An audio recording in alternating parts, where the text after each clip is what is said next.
If you are a woman in the dating scene who is ready to stop wasting her time with emotionally unavailable men, or you're currently in a relationship and you're looking to take it to the next level of intimacy, in this episode, I'm talking about 5 traits that make a man stand out as physically, emotionally, and intellectually safer than others, and why these traits are so important for you to develop unshakable intimacy in your relationship to a man. Welcome to the Letters to and from Women podcast. My name is Mariana, a somatic nervous system healing guide and founder of The Enlightened Woman, and this podcast is for the women who feel invisible in their own lives. Maybe you are constantly lost, overgiving, overthinking, and abandoning your way through life just to feel enough or seen. My mission is to help women heal these survival patterns through body-based techniques and nervous system work so you can finally feel safe to be beautifully, authentically, and unapologetically yourself. And you might be wondering, if my mission is to help women, then why am I talking about men? And ladies, that is because the partner that you choose to spend your life with is arguably the biggest decision that you will make in your life that will have the biggest impact on the person that you will become. I believe that knowing what to look for in a relationship is very important, but knowing how you should feel in a relationship is the most powerful guiding point you can give your nervous system in your journey of dating or navigating relationships. And this is especially true if you have abandonment fears or deep fears of rejection that can often run the script in how you approach dating or vulnerability in connection. And because women, we have such deep needs of safety and vulnerability that we need to blossom, which I will get into more in this episode.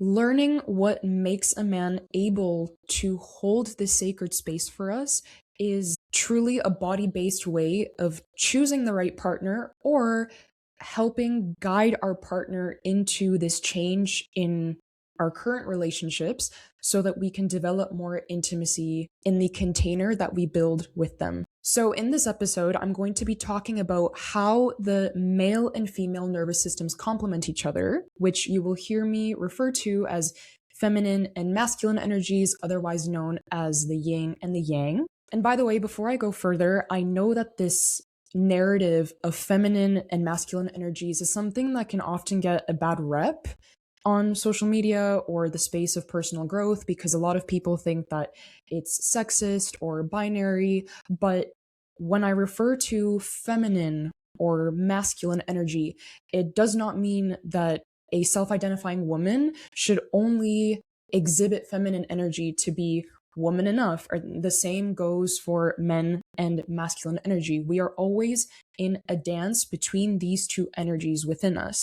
And personally, after being with my partner for the last year and a half, who is a man who is so deeply committed to deepening his relationship to his true masculinity, and having been in relationships prior in which softening into my feminine or even really understanding what my feminine energy was, it didn't even cross my mind because I never even thought that I could exist in a relationship without holding the weight of both roles on my back. Honestly, I have learned to adore learning and embracing how these two energies dance together, complement each other, but most importantly, amplify each other. So without further ado, let's get right into it.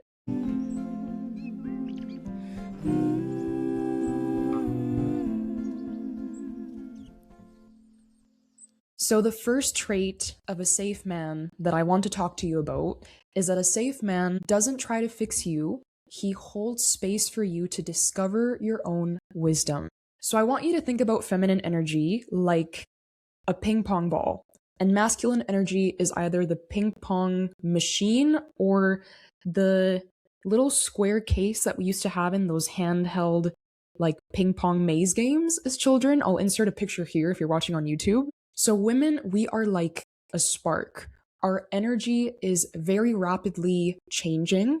we're creative, we're spontaneous. Next moment, we are emotional and seeking connection through reassurance and through wanting to feel desired and physically connected to our partner. This is especially true in certain phases, such as the luteal phase of our menstrual cycle. But despite our rapidly moving nature, we deeply desire an anchor. And when I say anchor, I mean a place where we feel deeply seen, accepted, and celebrated for our entire experience of womanhood. A safe man views our emotions as the seat of so much of our wisdom.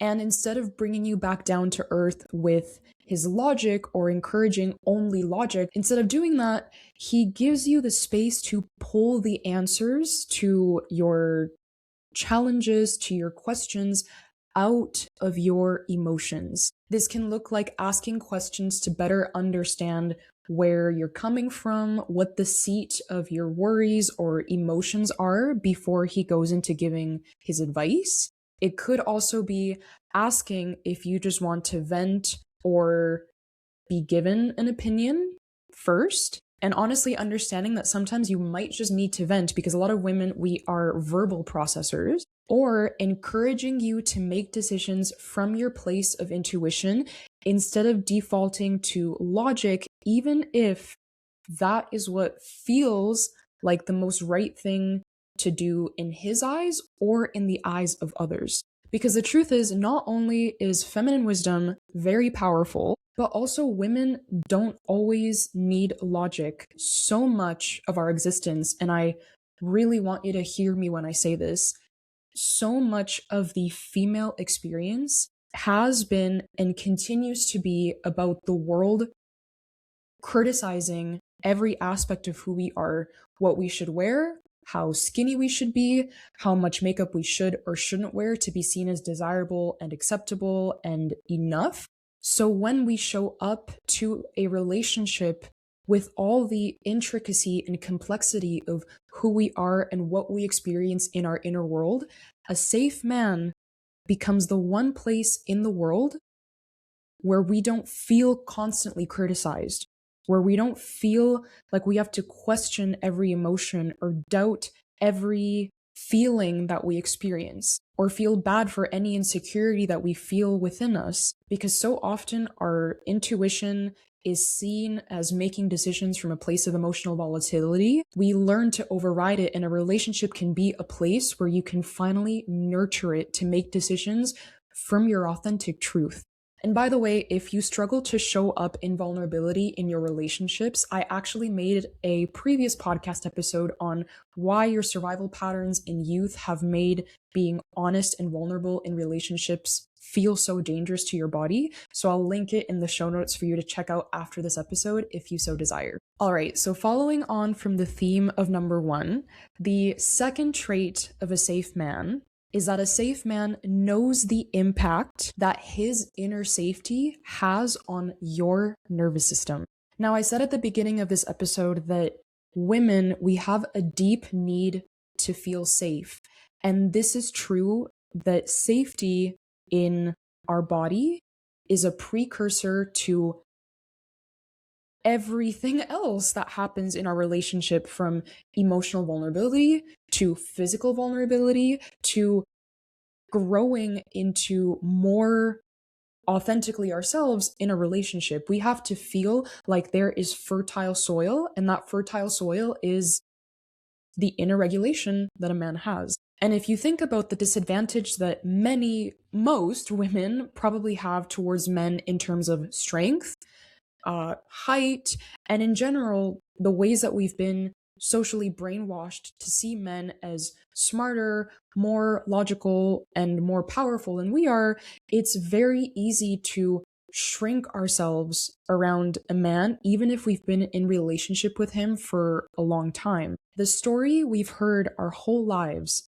is that men just want us for one thing, that they're just going to respond with logic, that they're going to run when things get heavy or emotional. And no, it is true that this is absolutely not all men. It certainly is not my partner and many other men that I know. But if you are a woman who in childhood maybe had an absent father, or you've been in previous relationships where you felt like you were carrying the weight of the relationship on your back. You were doing all the emotional labor, all the chores, all the mental load of appointments and dates and finances. The evidence that your nervous system needs to feel like it can soften into receiving and into revealing your truth for a person might be higher than somebody who has not had those experiences. And a man who is doing the work to actively feel his emotions,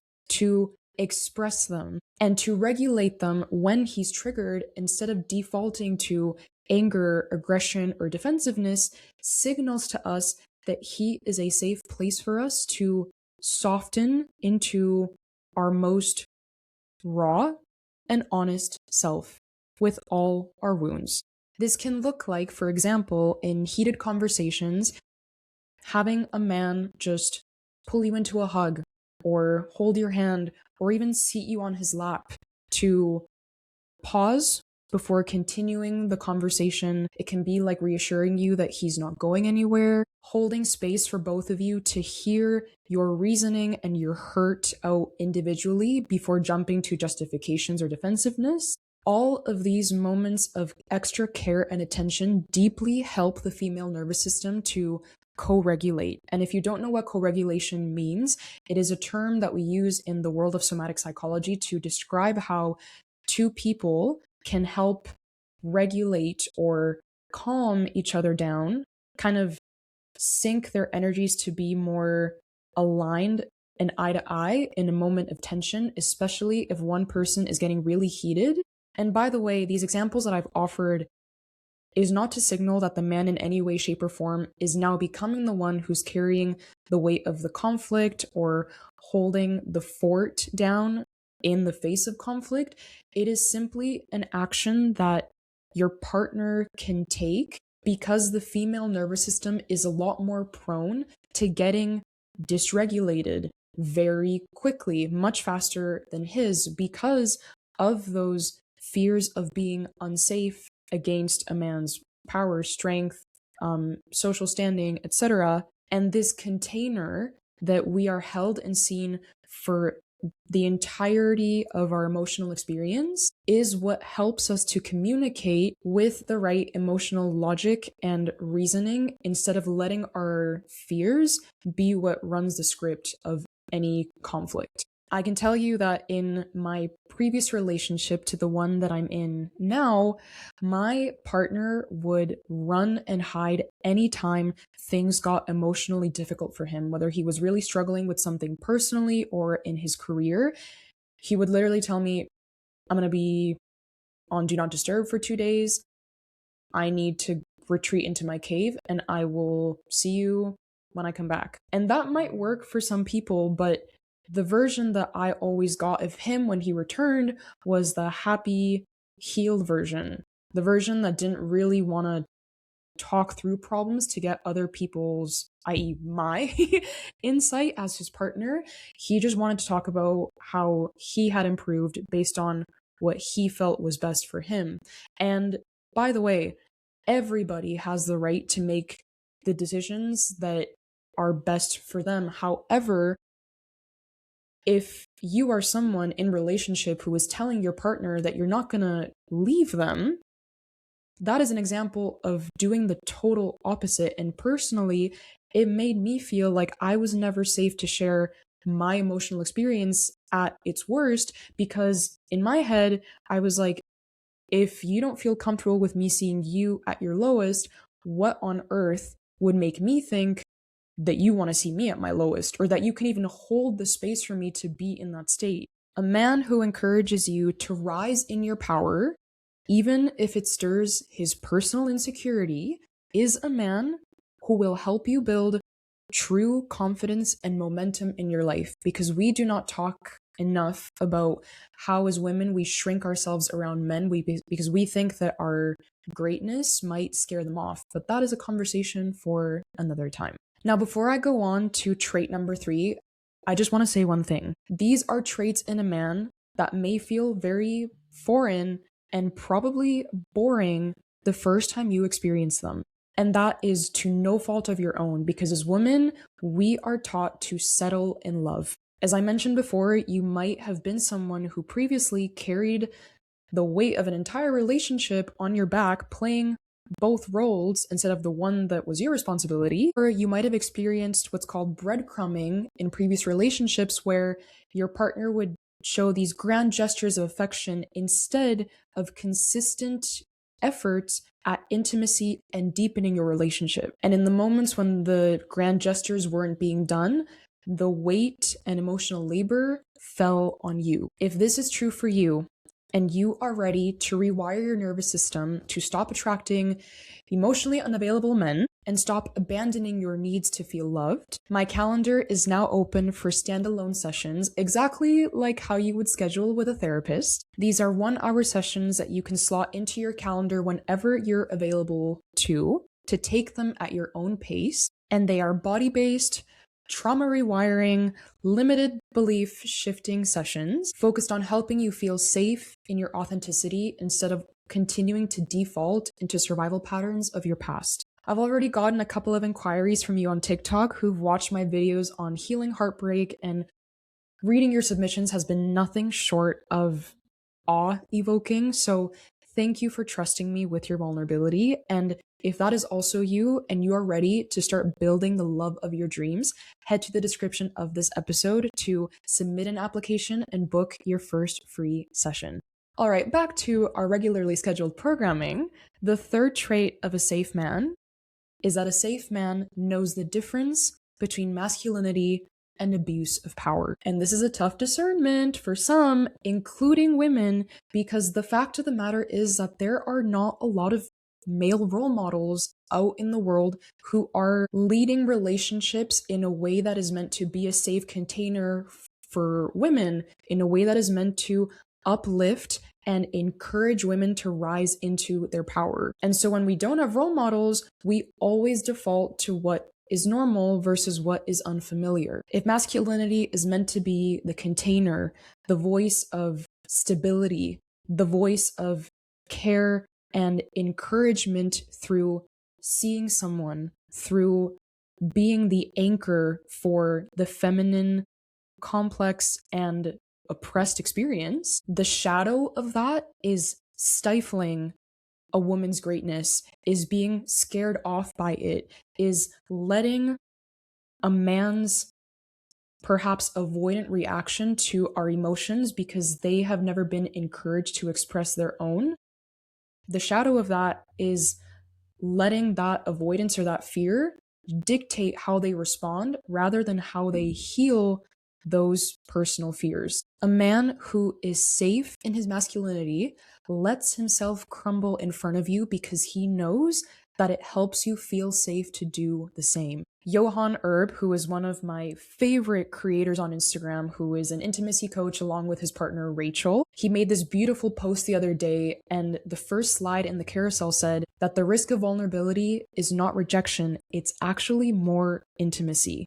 And a man who is safe and willing to deepen his masculinity knows that is the path that he has to walk through to get closer to you and to help you, in turn, get closer with yourself, and for him to get closer with himself. It's funny how that works, isn't it? And of course, because men are not encouraged to display any emotion, in fact, they're totally dissuaded and shamed for it, this is an experience that requires a lot of strength and courage, and it might show up as very messy the first times your male partner embarks on that journey with you. And as women, there's a lot of things that we can do to hold that container for them, which is an episode that I'll definitely be making in the future. So ladies, just know that this can take time. And the most important evidence for that is that your man is genuinely trying, and he's letting you know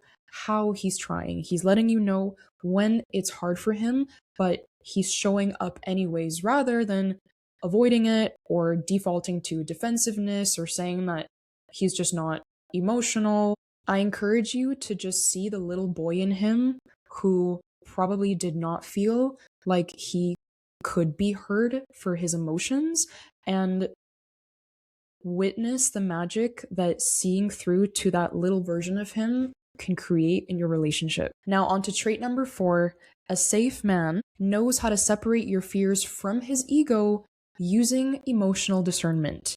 I think this is especially important and imperative in 2026 because, ladies, you, like me, may have been one of the millions of people online who recently saw the Grape Academy that CNN reported on about 62 million men who were giving their wives and partners pills at night so that they could assault them in their sleep. And of course, we are daily bombarded with videos and examples of other men harassing women, and we in our own life may experience it very regularly as well.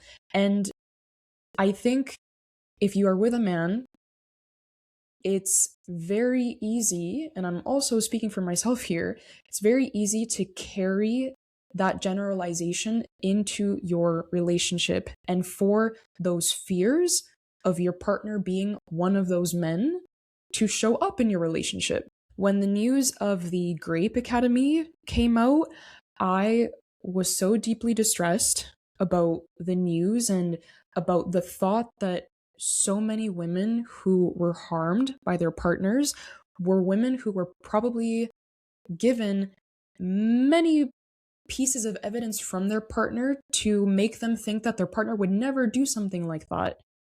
And yet, here we are as outsiders witnessing some of the darkest harm done to women. And I remember I was feeling extremely anxious and I sat my partner down and I looked at him and I just said, I know that you consistently show me that you are a safe and loyal person, but I'm having a really hard time not bringing this into our relationship right now. And instead of getting defensive and saying, I'm not like every other man, and I've shown you that, and I don't know what else you want of me, he just took a deep breath. He said, I understand why seeing that would make you feel that way. And I just want to know what you need from me right now to feel safe despite these soul shattering news. And that made me feel so infinitely reassured. It made me see that he was taking action to continue educating himself, to continue deepening his work in his masculinity based on what I expressed I needed to feel safe in that moment. And I think it was just such a wonderful example of how, as people and in relationship, we express things out of a deep need for safety in our survival that doesn't reflect necessarily on something our partner is or isn't doing. It's just a human fear. And I think for men in 2026 who see that, they accept that there are men who are making it very difficult for the actually good men to stand out and be trusted by women. The ones who are creating the biggest dent among those good men are the ones who are hearing those concerns and actively showing their partners that they are here to hold space for that. And I think it's worth mentioning too that females, we have a 28-day cycle, and there are certain phases of that cycle where our emotions can be so up and down. One moment we are making plans to move to Bali with 5 horses and start a farm with 5 children, and the next we're crying because we're never going to be this young again and we're going to lose our partner and we're not going to find them in the next life. And it's just like the beauty of the female experience. But a man who can again see that, accept it, hold space for it, and display curiosity towards that intricate, beautiful part of our life experience is a man who is sound in his inner world and in his masculinity. And to further that point and to wrap up this whole conversation, the 5th trait of a safe man is a safe man has deep, unshakable integrity. If he denounces assault, racism, ableism, then he is displaying that he actively denounces that in every area of his life, including not hanging out with men who throw the term gay out for fun or who slip on how they speak about women or even their partners. Ladies, if you send this to your partner or you show them one clip in this entire episode, let it be this one. Boys, it is not enough to say that you don't support the manosphere or that you don't agree with how some men treat women or how some men treat their mothers or their children. You have to actively separate yourself from spaces where that narrative is being used, because the fact of the matter is that we were all brought up in that system that normalized those things, that integrated those things into how we see the world. And at the end of the day, how you do one thing is how you do everything. As Jim Quick has so wisely said, if you hang out with men who talk crap about gay men or women or anything else, and you think that you can walk into an interaction with a gay man or a woman and not lead with that disrespect, you are lying to yourself. And that is a hill I will die on. It's scary to walk away from those spaces, especially if the men using that narrative have been a man's friends for decades, for years. But the same way that we clear our photo library, our text messages, our letters stored away in little boxes of our ex to help us forget about that relationship, the same way a man has to erase all reminders of what he previously learned it meant to be a man, to adopt a truly new, safe, and leader-like way of being in his masculinity. And I think that is a good place to wrap up this episode, so I will leave it at that for now. If you stopped to watch this, to listen on Apple or Spotify, thank you so much for being here. Please like and subscribe to the podcast, to the channel. If you're watching on YouTube, leave a comment to tell me about any other traits of a safe man that you think are super important for men and women to know in today's day and age. If you have a partner or a man in your life that you think could benefit from this episode, or a gal pal who you think could use this on her journey to finding the man for her, please share it with them. It helps so much with the mission and essence of this podcast. And I hope to see you in the next episode. Have a wonderful day.